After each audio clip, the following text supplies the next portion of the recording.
डोडो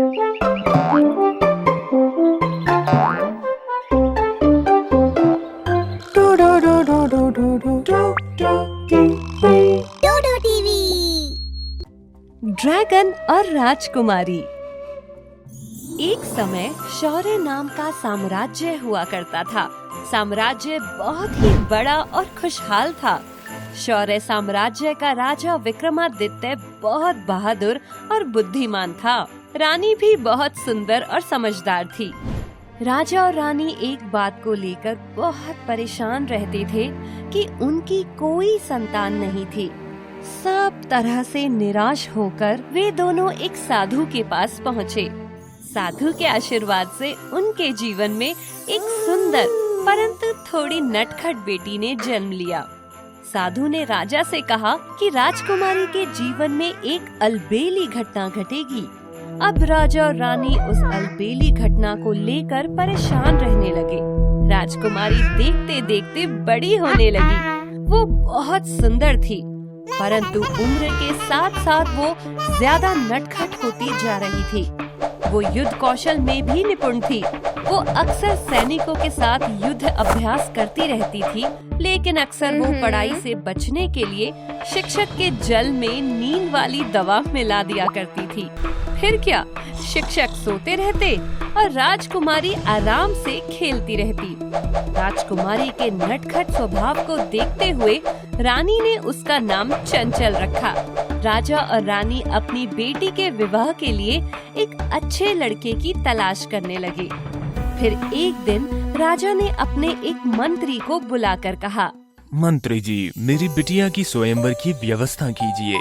आसपास के सभी राज्यों में सूचना पहुंचा दो। स्वयंवर का दिन आया। दूर दूर से एक से बढ़कर एक राजकुमार चंचल से विवाह करने की इच्छा लेकर आए थे। तभी चंचल भी सज संवर कर उन राजकुमारों के सामने आई। सभी राजकुमार चंचल की सुंदरता को देखकर मानो स्तब्ध रह गए। सारा माहौल खुशनुमा था। राजा रानी अपनी बेटी को देखकर बहुत खुश हो रहे थे।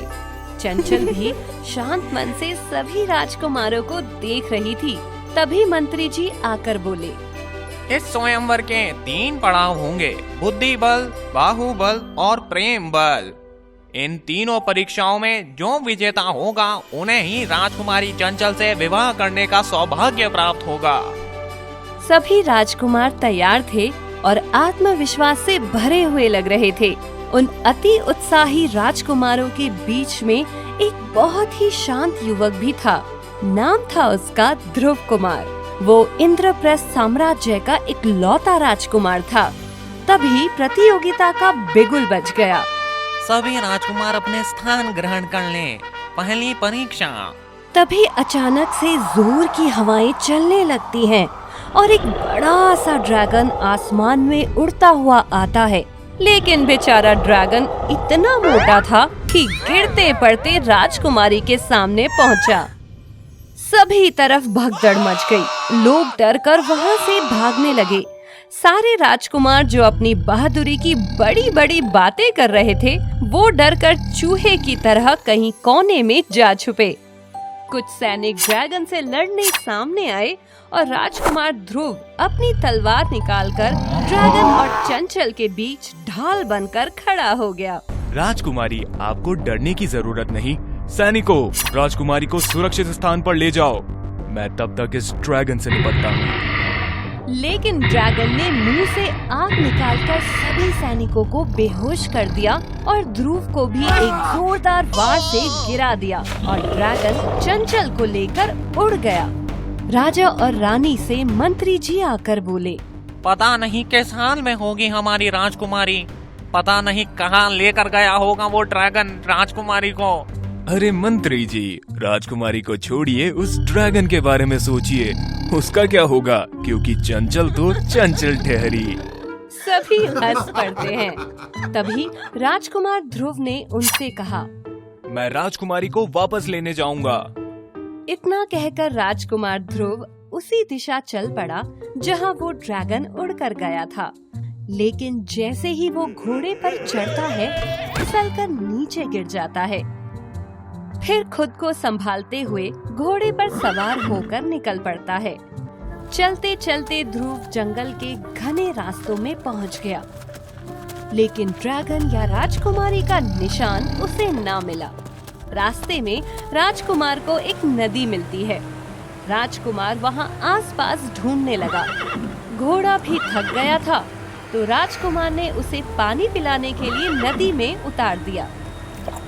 घोड़ा पानी पीने लगा और ध्रुव चारों ओर खोजने लगा कि कोई तो निशान मिले। थोड़ी देर खोजने के बाद ध्रुव को वहां दूर बैठे एक साधु दिखे। ध्रुव उनके पास पहुंचा।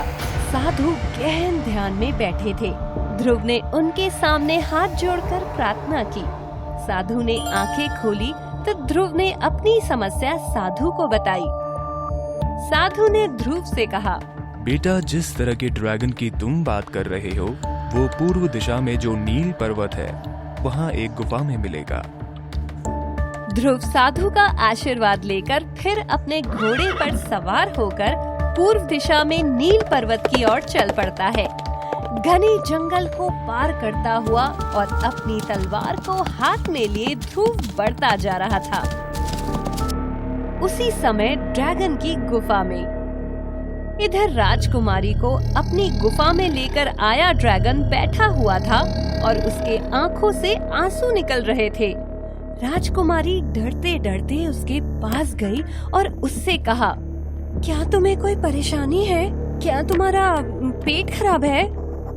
ड्रैगन अपना सिर हिलाकर ना में जवाब देता है। राजकुमारी उस ड्रैगन को सहलाने लगती है। सहलाते सहलाते राजकुमारी को ड्रैगन के पाँव में घुसी एक तलवार दिख जाती है। उस घाव से खून भी निकल रहा था। अरे, तुम्हें तो गहरी चोट है। लाओ, मैं इसे निकाल देती हूँ और इसे साफ कर देती हूँ। इससे ये ठीक हो जाएगा। ड्रैगन भी राजकुमारी को बिना कोई हानि पहुँचाए शांत बैठा रहता है। राजकुमारी पूरी सावधानी से ड्रैगन के घाव से तलवार को बाहर निकालती है। ड्रैगन को बहुत दर्द होने लगता है।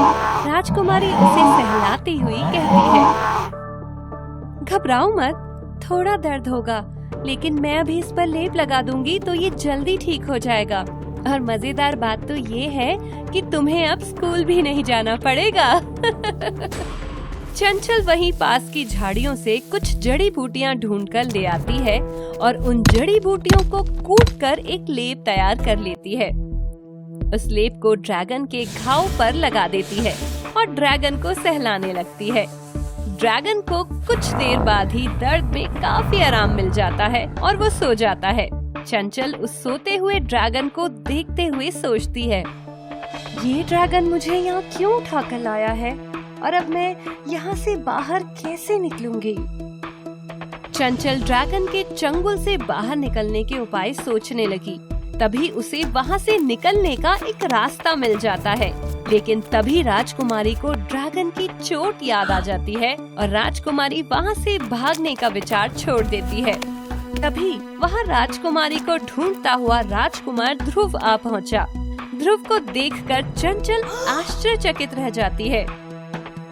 अरे, आप तो राजकुमार हैं, लेकिन आप यहाँ क्या कर रहे हैं? जी हाँ, मैं इंद्रप्रस्थ साम्राज्य का राजकुमार ध्रुव हूँ और मैं यहाँ आपको ढूंढता हुआ आया हूँ। आपको डरने की जरूरत नहीं, मैं आपको यहाँ से बाहर निकाल कर ले जाऊंगा। इस ड्रैगन को बहुत चोट लगी है और इसकी देखभाल करना जरूरी है, इसीलिए मैं कहीं नहीं जाऊंगी।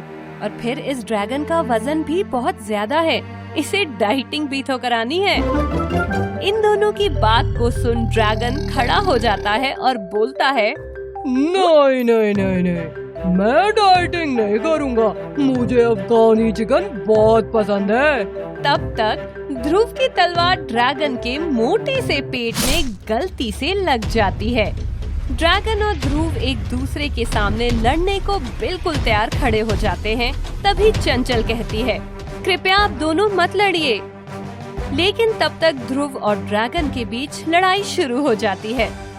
ड्रैगन गुस्से में अपने मुंह से आग निकालकर ध्रुव पर वार करने की कोशिश करता है, लेकिन ज्यादा खा लेने की वजह से मुंह से सिर्फ डकार निकलती है और ध्रुव हंसने लगता है।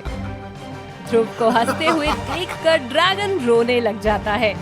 उसे रोते देखकर चंचल और ध्रुव उसे चुप कराते हुए रोने की वजह पूछते हैं। तभी एक जोरदार रोशनी होती है और ड्रैगन एक नौजवान में बदल जाता है। मैं एक व्यापारी था, खूब रुपया, गाड़ी, बड़ा सा घर था मेरे पास, लेकिन मैं बहुत कंजूस था। इतना कंजूस कि 10 रुपए के नोट पर पेन से 2 जीरो बढ़ाकर मैं उसे 1000 रुपए में चलाने की कोशिश करता था। एक बार मेरे ऐसे ही कामों की वजह से मुझे एक दुकानदार ने श्राप दिया और मैं इस तरह एक मोटे ड्रैगन में बदल गया। फिर कुछ पहले एक साधु ने कहा था कि कोई सच्चे हृदय वाली लड़की निस्वार्थ भाव से जब की देखभाल करेगी तो श्राप खत्म हो जाएगा। अब श्राप खत्म हो चुका था और वे तीनों घर जाने के रास्ते पर चल पड़े। घर आकर ध्रुव और चंचल की शादी करा दी गई और वो व्यापारी अब सुधर गया है। हाँ, कभी कभी बस चाय में गिरी मक्खी को चूस कर फेंक देता है और चाय पी लेता है।